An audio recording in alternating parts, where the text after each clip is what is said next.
Seguinos en Twitter, @ecomedios1220. Pagar servicios desde la app Galicia es un 1000. La que no es un 1000 es trabajar en un escuadrón antibombas y ser indeciso. Corta el rojo. No, pará. Siempre es el rojo. ¿Gris? Ah. Verde. Tampoco. ¿Por qué siempre hay un cable que desactiva la bomba? Era el rojo. Paga servicios desde la app Galicia. Hacela fácil, hacete Galicia. Te invitamos a bancogalicia.com. Yo estudié en la escuela técnica número 35 y a través de eso pude ingresar al autódromo de la ciudad de Buenos Aires. Todo lo que uno estudia y trabaja termina dando su fruto. Tu sueño puede ser tu realidad. Hacer prácticas educativas en la ciudad es una realidad. Conoce más en buenosaires.gov.ar/educación. Buenos Aires Ciudad. Somos PAE, líder global de energía. Ofrecemos productos y servicios a la industria y estaciones de servicio. Nuestra producción de petróleo y gas abastece al mercado local y al de exportación. Producimos combustibles de máxima calidad en la refinería más moderna de Sudamérica. Invertimos, innovamos, crecemos. Somos PAE, energía para la industria. Voy es la primera red de estaciones de servicio low cost del país y nació en Junín. Voy es energía accesible, energía posible, energía de calidad. Pasá por Voy en Avenida San Martín y General Paz y carga combustible al mejor precio. Para más información, ingresa a www.voyconenergia.com.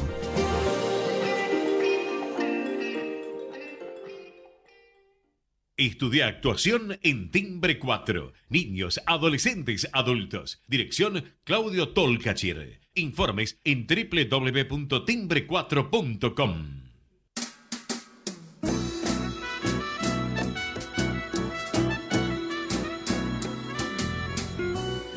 Entrevistas con los protagonistas de la política, la cultura, el espectáculo, la música y el deporte. Un diálogo abierto para pensar desde una óptica diferente. Voces y Memoria, los martes de 20 a 21 con la conducción de Hernán Dobri.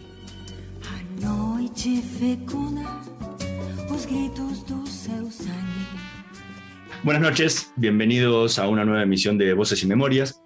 Hoy nos acompaña un bandoneonista, compositor y director de orquesta. Comenzó a estudiar piano y composición en su pueblo santafesino, Álvarez.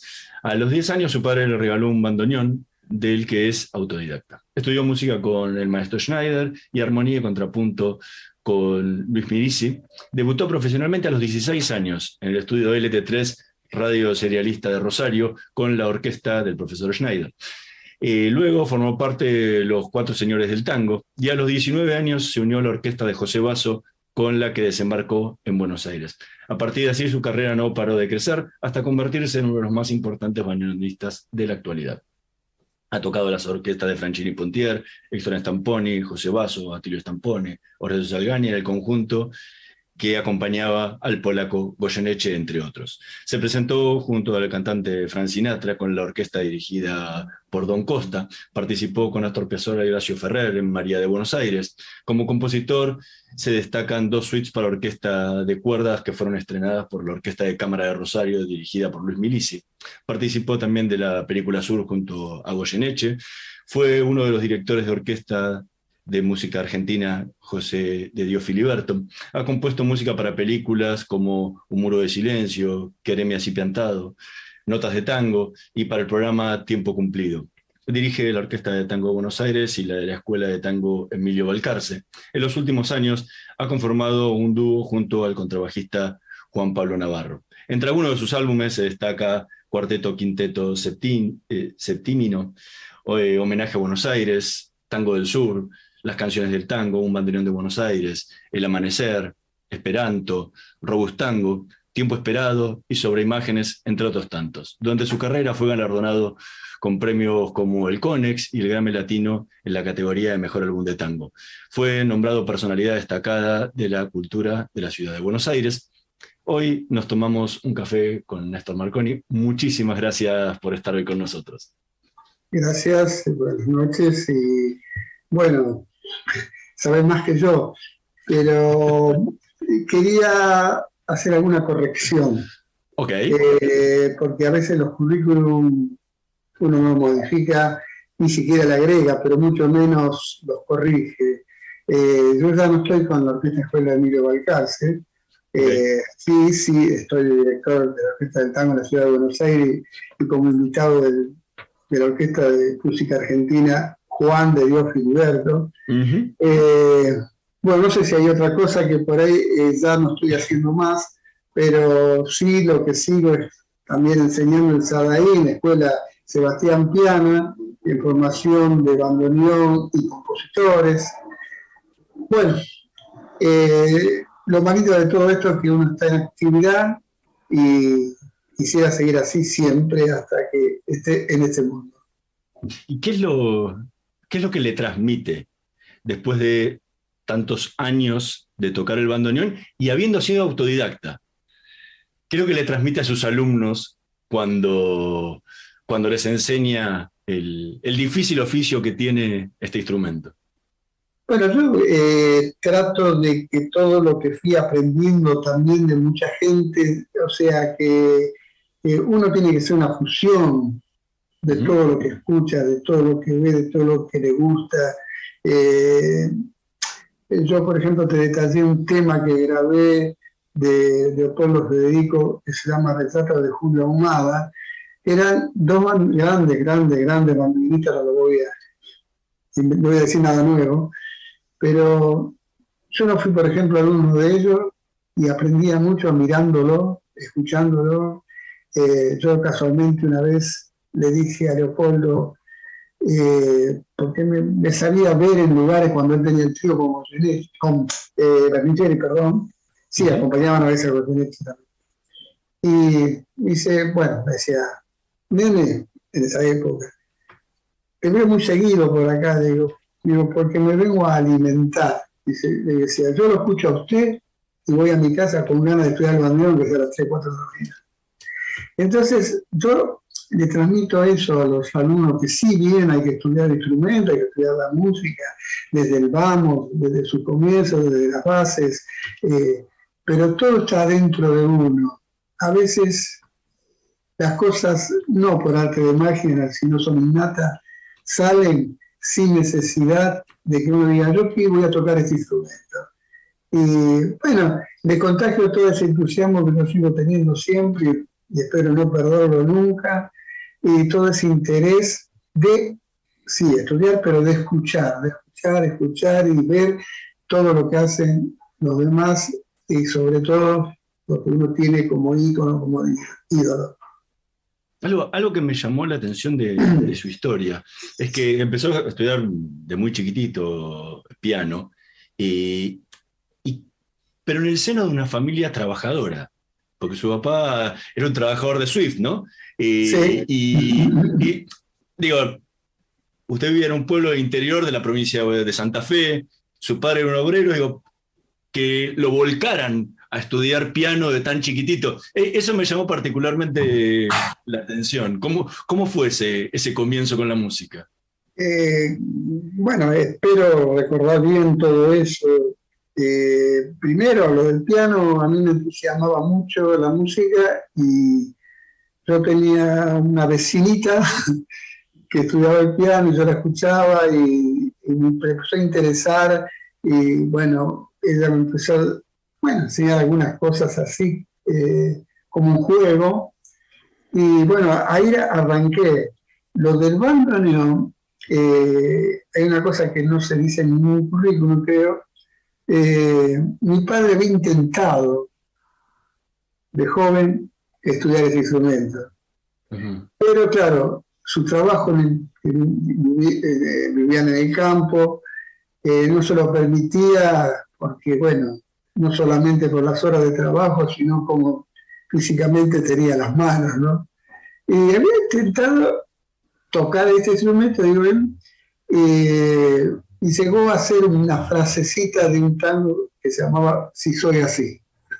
Tal es así, vale la redundancia, que cuando yo empecé con este instrumento, él quería el primer tango que yo tocara fuera Si soy así. ¿Y se lo cumplió? Se lo cumplí, sí. Y bueno, Sí. Después me atrapó este instrumento, o sea, yo pensaba que esto, lo del bandoneón iba a ser algo paralelo al piano, algo como un segundo instrumento, ¿va? Después investigo las cosas. ¿Y qué sintió la primera vez que tuvo en sus manos un bandoneón? Bueno, yo creo que no me entusiasmé tanto como que si hubiese tenido un piano. En ese tiempo era para mi familia imposible comprar un piano. Siempre estudiaba en la casa de algún amigo. Pero bueno, el bandoneón fue una cosa extraña porque sin darme cuenta se apoderó, creo que el instrumento de mí, no yo de él. Y a veces yo creí que en un principio era porque, bueno, como no me puedo comprar un piano, me voy a dejar bandoneón. Pero no son así, las cosas no son así, las cosas vienen porque tienen que venir. Y bueno, pero al poco tiempo así me di cuenta de que mi instrumento tenía que ser ese, y el piano podía ser un complemento. ¿Y cómo fue que empezó? Porque te venía a estudiar piano, donde el piano uno toca la tecla y la tecla suena y es la nota que uno tocó, y el bandoneón tiene una complejidad de que cuando abre suena de una forma, cuando cierra de otra, todas las clavijas están en lugares no ordenados como el piano. Digo, ¿cómo un chico tan chico empezó con eso para empezar a aprender solo, no?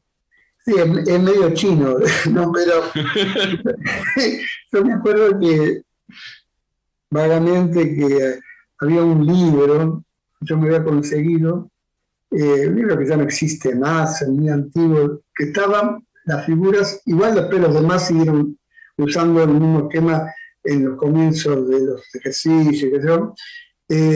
Estaba dibujado el teclado del bandoneón, los dos teclados, y a su vez los 4 teclados, porque ambos son distintos aviones cerrados, ¿no? Y bueno, yo empezaba a notar a veces con un lapicito las notas como eran, qué notas tenían que ir, dónde pegué, y técnicamente me formé solo porque yo no sabía ni qué dedo tenía que poner.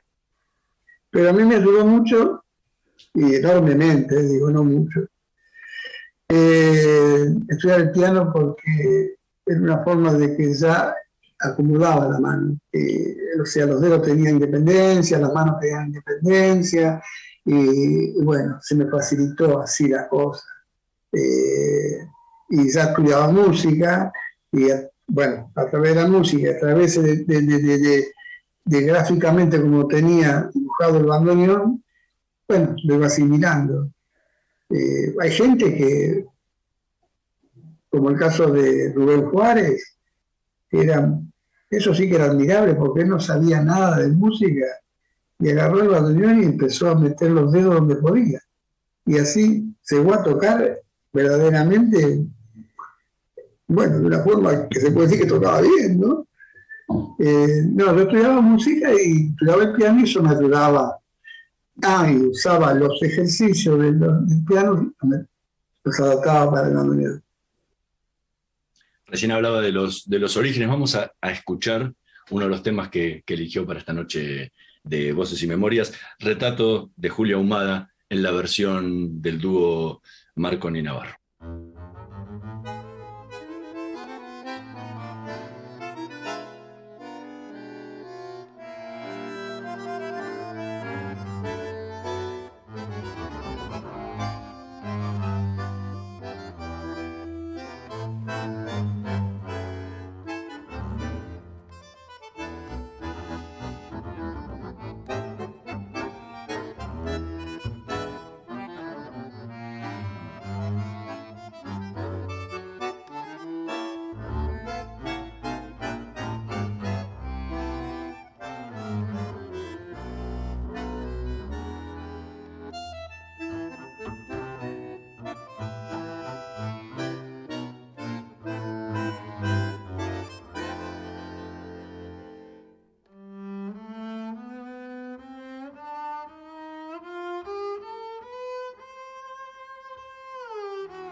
Escuchábamos Retrato de Julia Ahumada en la versión del dúo de Néstor Marconi con Juan Pablo Navarro.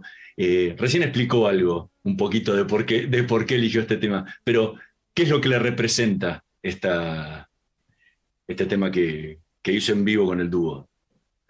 Bueno, yo tenía una grabación, me sorprendiste con esta versión de dúo. Yo lo grabé con batería solo, porque quería, de alguna manera, un disco que se llama Marconi Quinteto, el disco se llama Robustango. Quería, de alguna manera, homenajear a grandes bandoneonistas, grandes músicos, grandes compositores. Y bueno, por eso elegí en algún momento, en algún disco, a Balcarce, en otro momento esto que era de Polo Federico, y mencionaba a Julia Ahumada, a Che Buenos Aires, que era de Garelo. Bueno, yo me sentía en deuda con todos ellos, porque yo había aprendido de ellos sin que ellos se dieran cuenta. O sea, les robé enseñanza. Antes hablábamos de lo joven que empezó a tocar el bandoneón y que ya de lo que ya venía estudiando música previamente. ¿Con qué soñaba ese chico? Que estudiaba piano, que estudiaba música y trataba de aprender el bandoneón por su cuenta. Bueno, yo recuerdo que se me mezclaban muchos sueños. Bueno, sobre todo 3 sueños, y bueno, solo de alguna manera logré uno, ¿no? Yo creo que soñaba con ser crack de fútbol, soñaba con ser concertista de piano y soñaba con ser bandoneonista y con músicos, ¿no? Bueno, el destino te va encaminando por un lugar, no se puede ser tantas cosas, al final si son tantas cosas no son nada. Bueno, soñaba todo eso, bueno, la vida me dio este camino y yo soy muy feliz de seguir andando por ese, y seguiré hasta que esté en este mundo, como te dije antes. Empezó muy joven tocando en orquestas, o sea, debutar a los 16 años, ya con un instrumento encima como el bandoneón tan complejo, es difícil. Ahora, ¿en qué momento se sintió músico? Es decir, yo me dedico a la música. Todavía lo estoy esperando. No, y la falsa modestia también. No sé, eso uno se va a dar cuenta cuando, creo que uno se da cuenta cuando alguien le dice, escuché una grabación, no mencionaron quién eran los músicos, pero sabía que estábamos.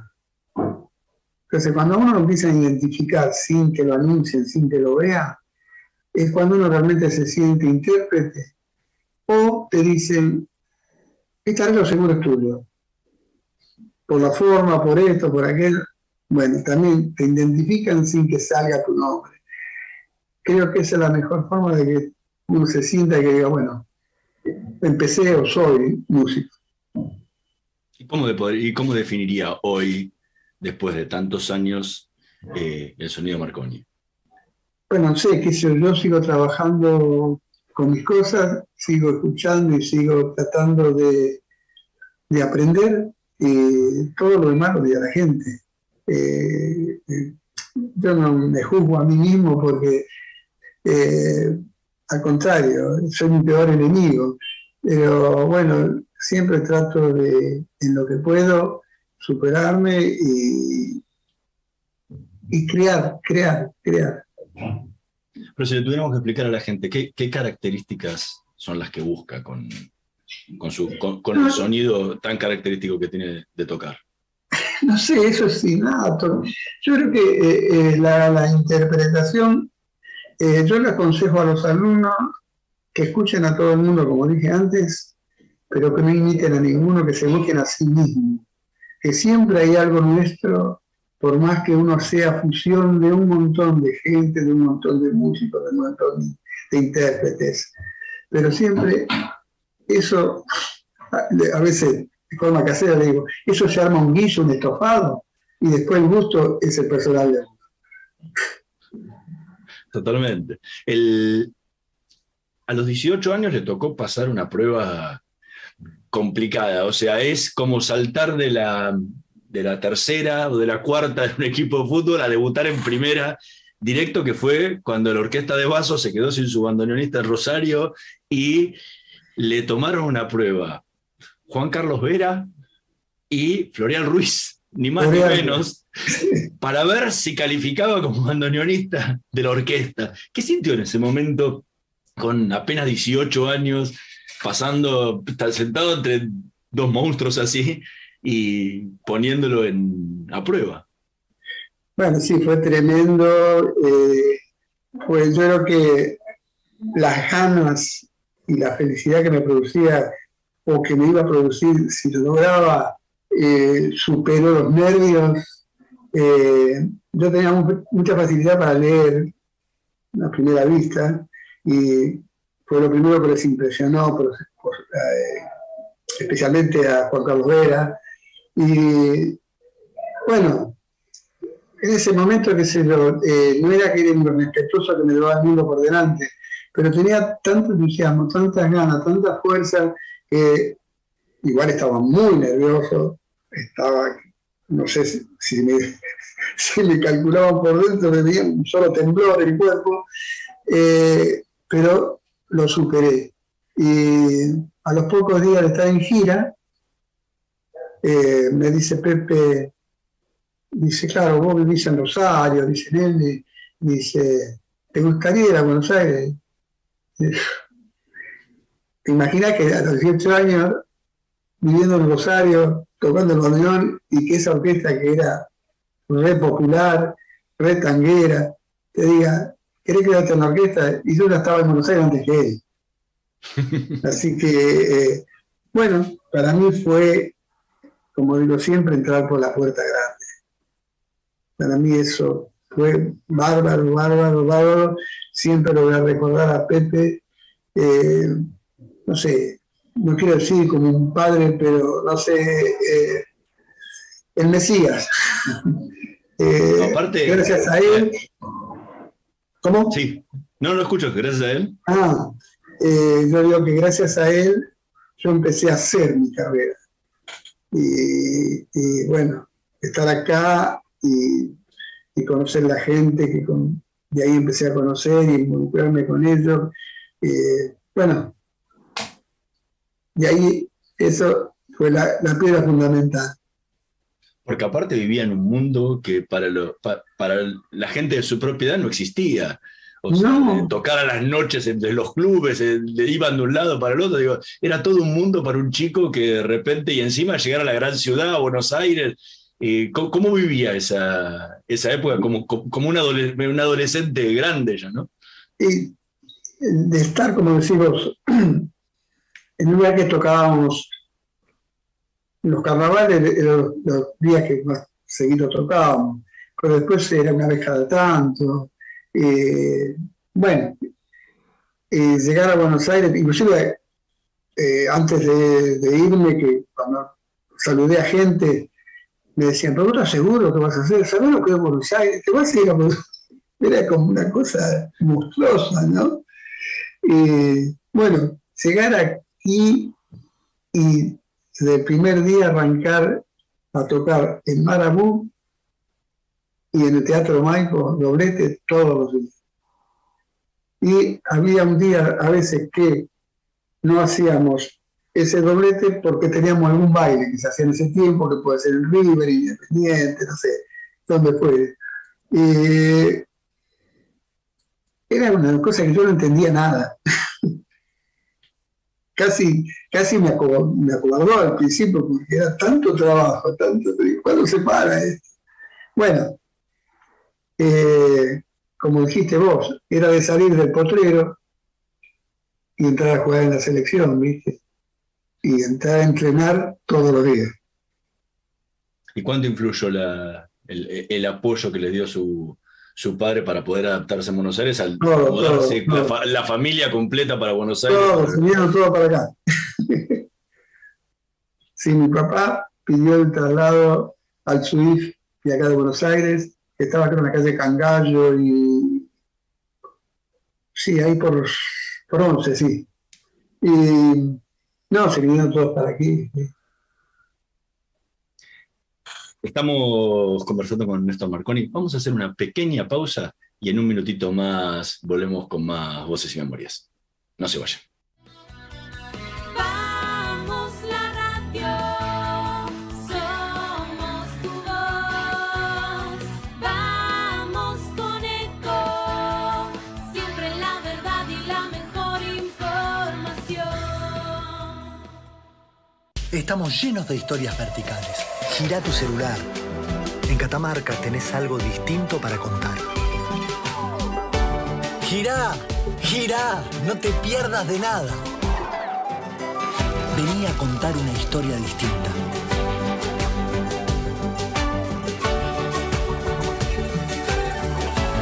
¿Querés descubrir algo distinto? Girá y vení a Catamarca. ¿Cómo prevenir golpes de calor? Recordá que las altas temperaturas pueden dañar tu salud. Toma agua regularmente. No te exijas en actividad física. Come alimentos livianos. Usa ropa clara y liviana. Evita el sol en exceso. Cuida a niños y adultos. Gobierno del Pueblo de Merlo. Intendencia Menéndez. Informate en ecomedios.com. Seguinos en Facebook. Ecomedios Live. Voces y Memoria. Una hora con los protagonistas de la política, la cultura, el espectáculo, la música y el deporte para pensar desde una óptica diferente.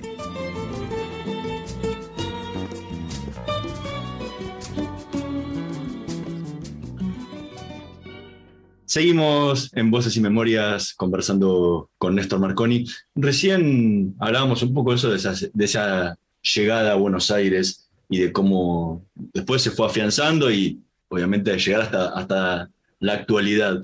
En alguna entrevista lo escuché decir que textualmente, sigo buscando, no sé si lo logro. A veces retomo a cosas clásicas y alguien decía que para criar a los nietos no hay que matar a los abuelos. ¿Sí? ¿Qué es eso que sigue buscando a la hora de practicar, de seguir estudiando el bandoneón?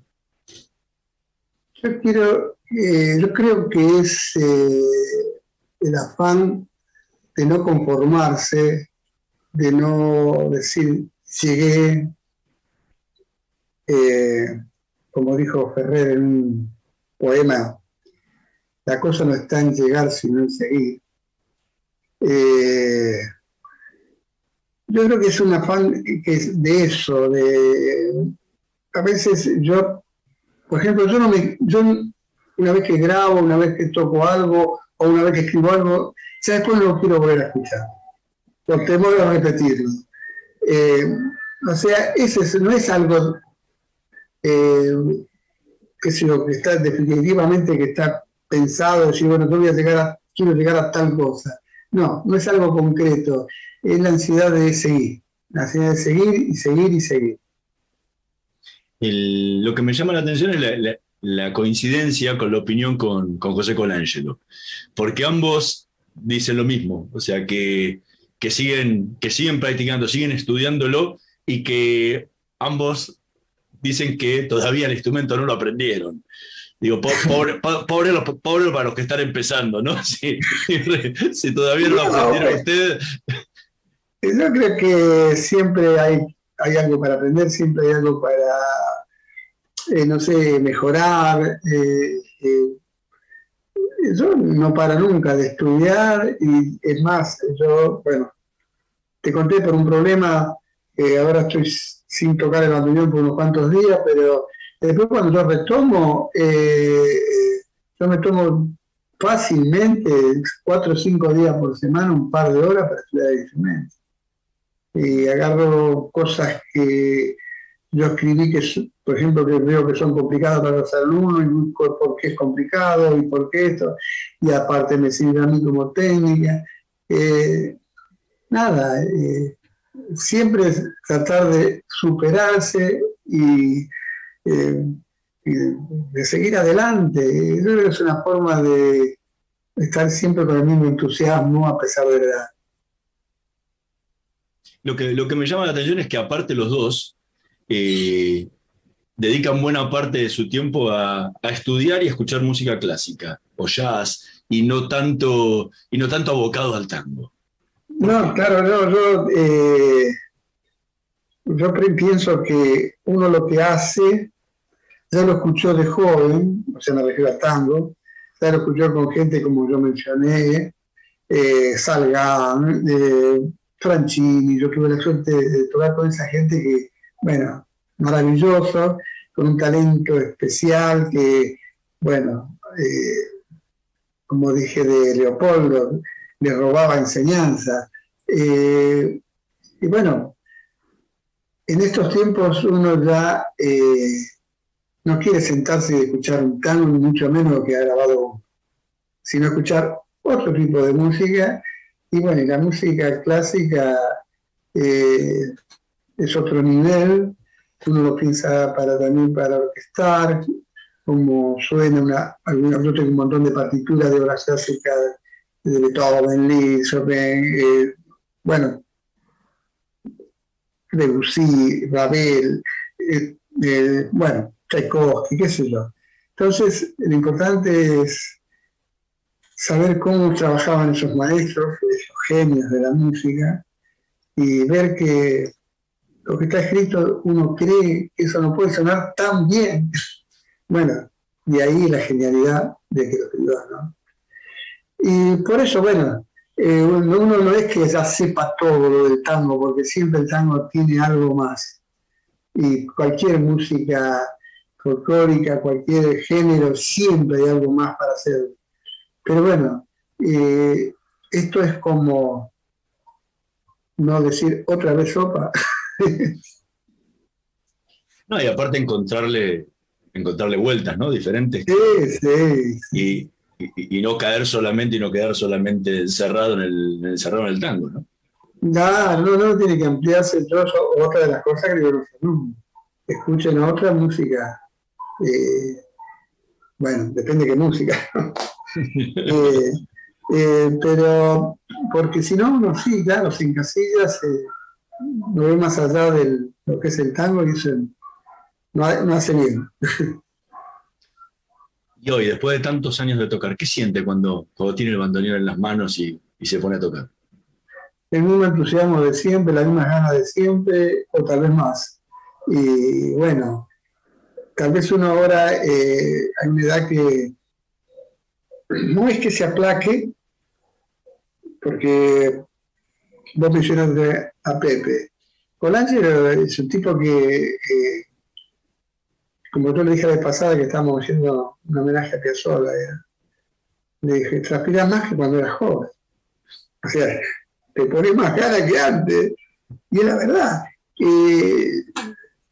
Está fenómeno eso, porque no es el tipo que, porque sí de cierta edad, y bueno, ya hice todo, ¿qué voy a hacer?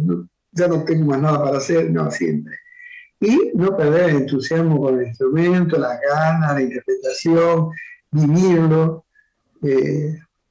Sí, constantemente. Desgraciadamente nos agarró una época cruda que se ha tocado muy pocas veces. Yo debo haber tocado 3 o 4 veces en toda esta pandemia.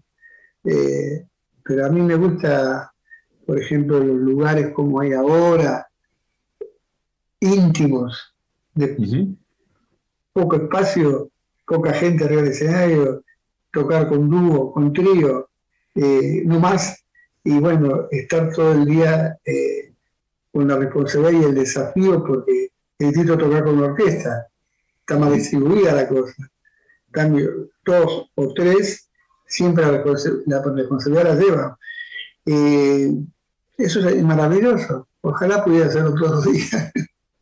Y aparte en el dúo y el trío la responsabilidad es doble, porque todos lo van a ver usted, porque es su trío. O sea, Bueno, sí, lógico.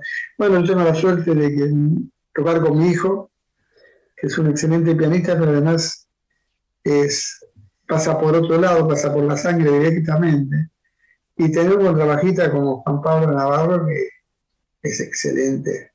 Y bueno, nos miramos y no hace falta que esté la música, ya sabemos con lo que vamos a tocar.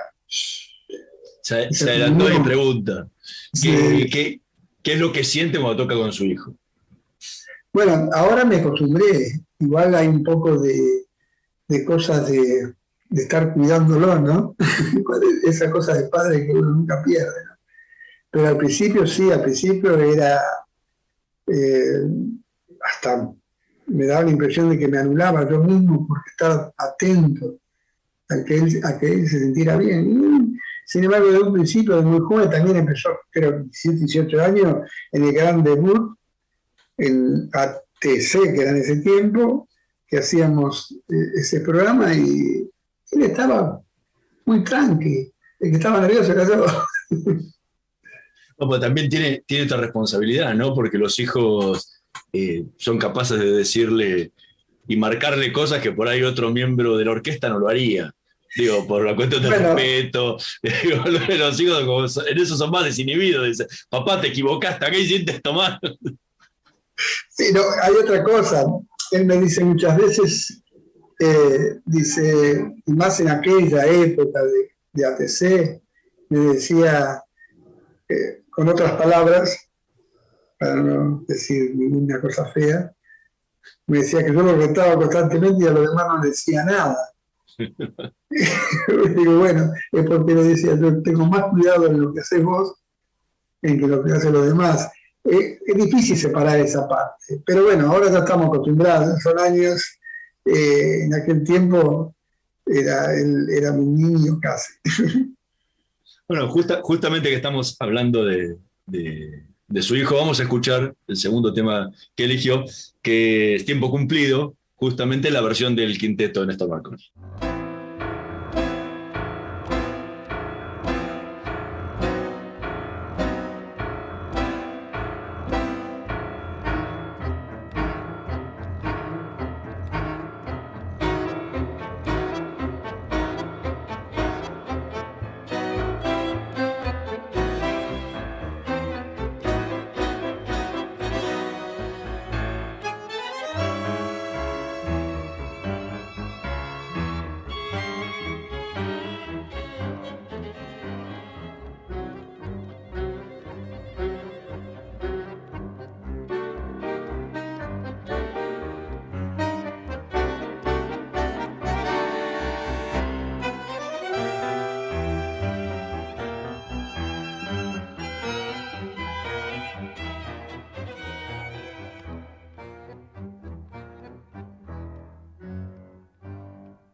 Escuchábamos al quinteto Néstor Marconi disfrutando Tiempo Cumplido. ¿Por qué eligió este tema? Bueno, es un tema que me gusta mucho. Es un tema que también marcó muchas cosas en progreso en mí, porque empecé a escribir de otra forma. Yo hasta ese momento, para mí la única joyita que yo tenía de lo que había hecho era lo que le había escrito a Enrique Mario Francini, en aquel sexteto Sonido de Buenos Aires, algo así se llamaba. Y bueno, acá me empecé a jugar un poco más y tuve la suerte de que ese tema fuera elegido precisamente en el programa que se llamó Tiempo Cumplido, con el de Alberto de Mendoza y Chuchuna Villafañe. Sí. Y bueno, me dio también un empujón de nombre y un empujón de ser después de allí en más director musical de varios años de ATC y tener varios programas de Aquella Noche del Padrino, El Gran Debut, Tango 2000, todo fue una seguidilla de cosas, ¿no? Y siempre hay algo que lo empuja a uno, ¿no? Y otras que lo hunden, ¿no? Pero bueno. Esas hay que olvidarlas. Esa hay que olvidar, esa misma. Ahora, ¿cómo se siente? ¿Cómo lo vive cuando hoy vive el tango? Habiendo pasado todos esos años de tanta efervescencia y tanta vida cultural que tenía el tango alrededor, a lo que le toca vivir hoy, con una situación totalmente diferente. Y bueno, lo que le debe pasar a todo el mundo, en cualquier profesión, en cualquier arte, digamos. Si nos referimos a la pandemia, es aplastante no poder, primero, mostrarse, después convivir con los músicos, escuchar en vivo. Sí, hay que, bueno, creo que tenemos que tener en mente no perder las ganas, sobrevivir a esto, sobre todo los más jóvenes, y bueno, no va a ser empezar de nuevo, bueno, va a ser como haber estado, como yo a veces digo, 2 años en cana y bueno, ahora salimos, vamos todos de nuevo. Sí, fue duro, es duro todavía, pero creo que se va a salir bien y todo depende de cada individuo, de las ganas que tenga, del entusiasmo que tenga, de la voluntad que tenga y que esto no lo aplaste del todo. Pero es difícil, ¿eh? Se lo preguntaba desde otro lado, desde el tango. O sea, usted vio una época de oro del tango, donde, como contaba, tocaba dos veces hacía doble función en el Maipo, iba para otro lado, baile, carnaval, era una efervescencia de orquestas, cantantes, era de todo lo que era el tango, a una escena muy diferente que es la que se vive en la actualidad del tango. Digo, ¿cómo vive ese cambio? Bueno, mirá, si yo me equivoqué, pensé que me hablabas de la situación que estamos pasando. Sí, había todo eso y hubo un parate, porque después se volvió a reactivar lo del tango. Después volvimos a tener cosas que antes no las teníamos, que era fácil, creo que era más fácil tocar en España, en Italia, en Francia, que tocar en el Tigre, ¿viste? Muchas más posibilidades, más abierto, más amplio. Y el tango, el hecho de que haya entrado tanto, no me refiero mucho a Estados Unidos porque no tengo nada contra el baile, pero como yo no sé bailar, no le doy bola. Pero en Europa y en Asia, que bueno, yo creo que los músicos de una generación que ahora pueden tener entre 40 y 50 años y menos también, han agarrado después de ese parate una época maravillosa, porque yo tenía alumnos que no estaban muy adelantados y me dice, maestro, voy a faltar 3 meses porque me voy a Japón. Maestro, voy a faltar 2 meses porque me voy a hacer una gira por Europa. Era entrañable. Para nosotros en esa época, a pesar de que trabajábamos mucho acá, no era fácil pensar lo que podíamos hacer así. O sea que, bueno, compensó. Sí, hubo una época muy, muy, muy cruel, dura, que era muy difícil. Muy difícil. Pero yo tuve cierta continuidad siempre. Porque cuando yo dejé Vaso y empecé a trabajar en casas de Buenos Aires, la primera fue una que estaba en Diagonal Norte, Florida, no me acuerdo cómo se llamaba. Después trabajé en Caño 14, que ahí ya empecé en el 68. Y bueno, o Viejo Almacén, o Malena al Sur, o Michelangelo. Siempre el trabajo nocturno, o sea, el trabajo diario, pero nocturno, para mí existió siempre. No había conciertos, no había bailes, ya empezaban a no existir más. Pero ya te digo, de ahí en más, después empezó a salir una onda en Europa, en Asia, terrible. Yo no sé si eso no es tan mejor que lo que habíamos tenido nosotros, porque nosotros éramos muy locales.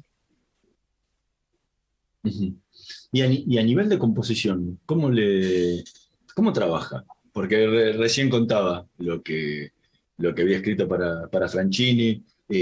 ¿Cómo es su proceso de composición? A veces se hace por encargo, a veces, bueno, se determina un tema y uno hace el arreglo de ese tema, para sexteto, para orquesta, para hacer lo que fuera, ¿no?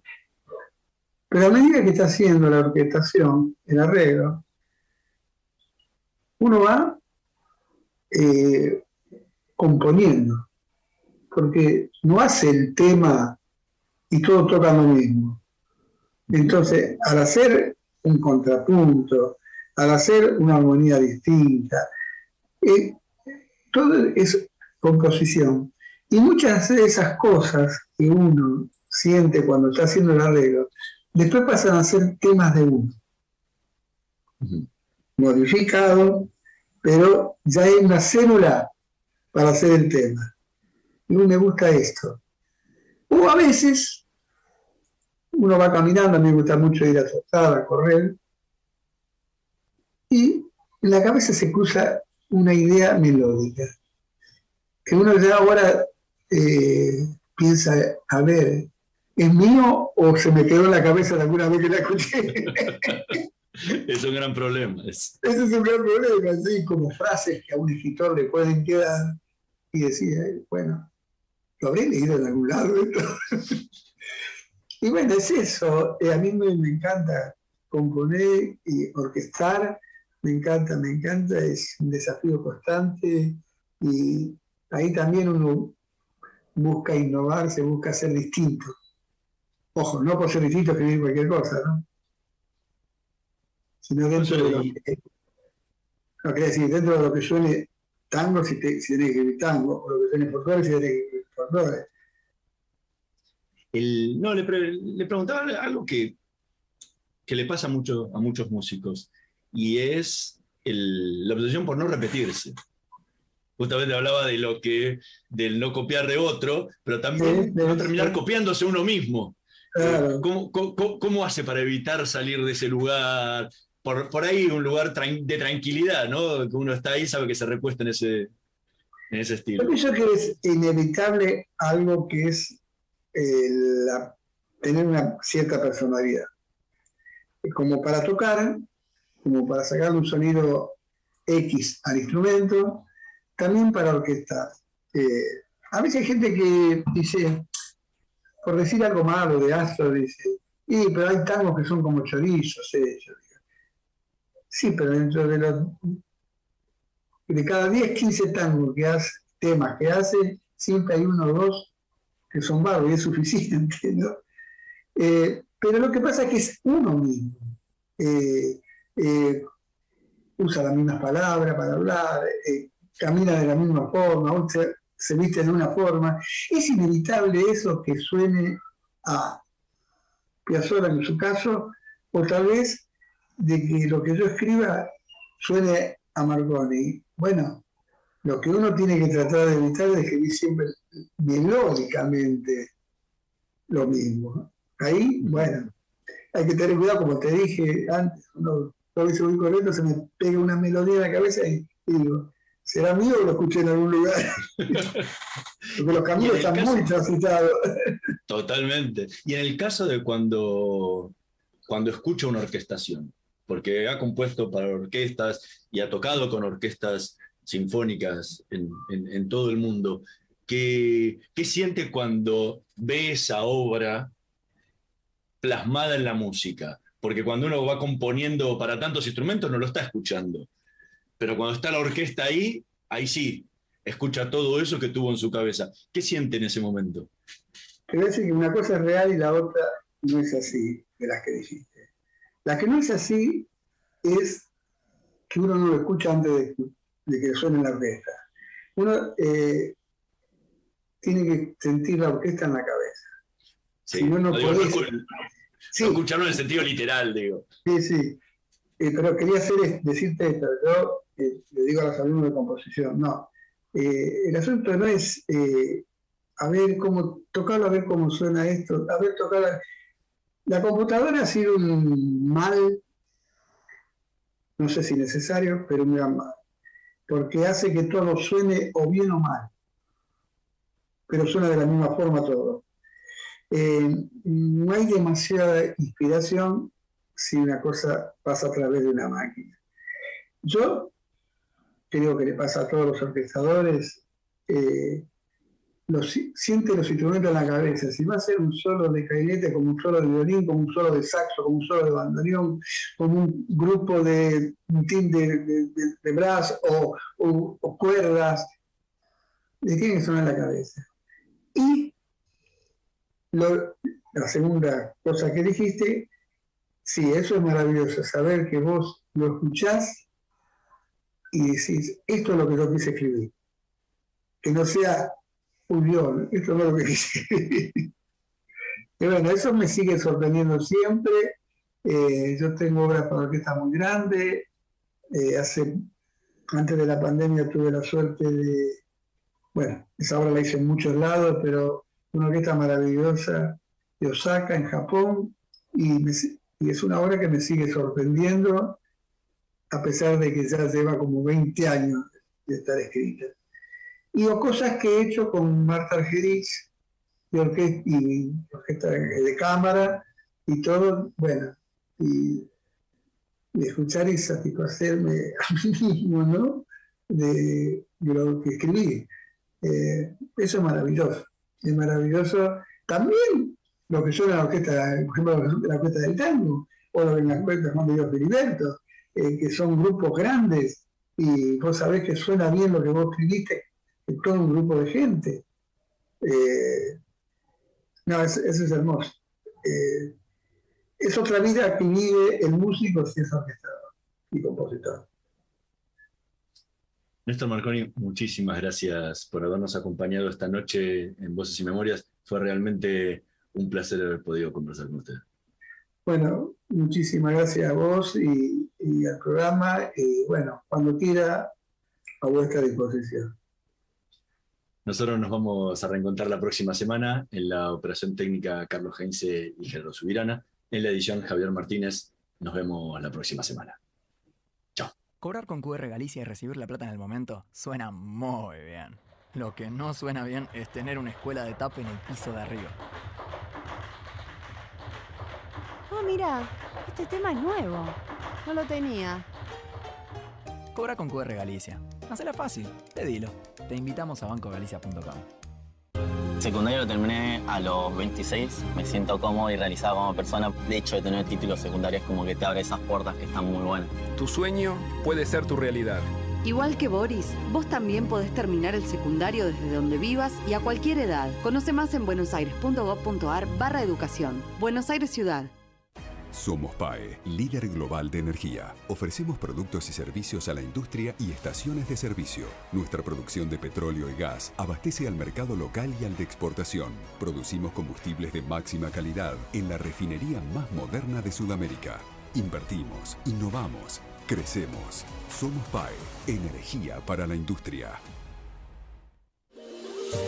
Voy es la primera red de estaciones de servicio low cost del país y nació en Junín. Voy es energía accesible, energía posible, energía de calidad.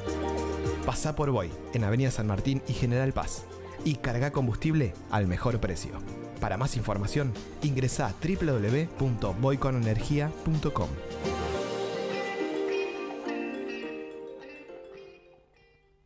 Estudia actuación en Timbre 4. Niños, adolescentes, adultos. Dirección Claudio Tolcachir. Informes en www.timbre4.com.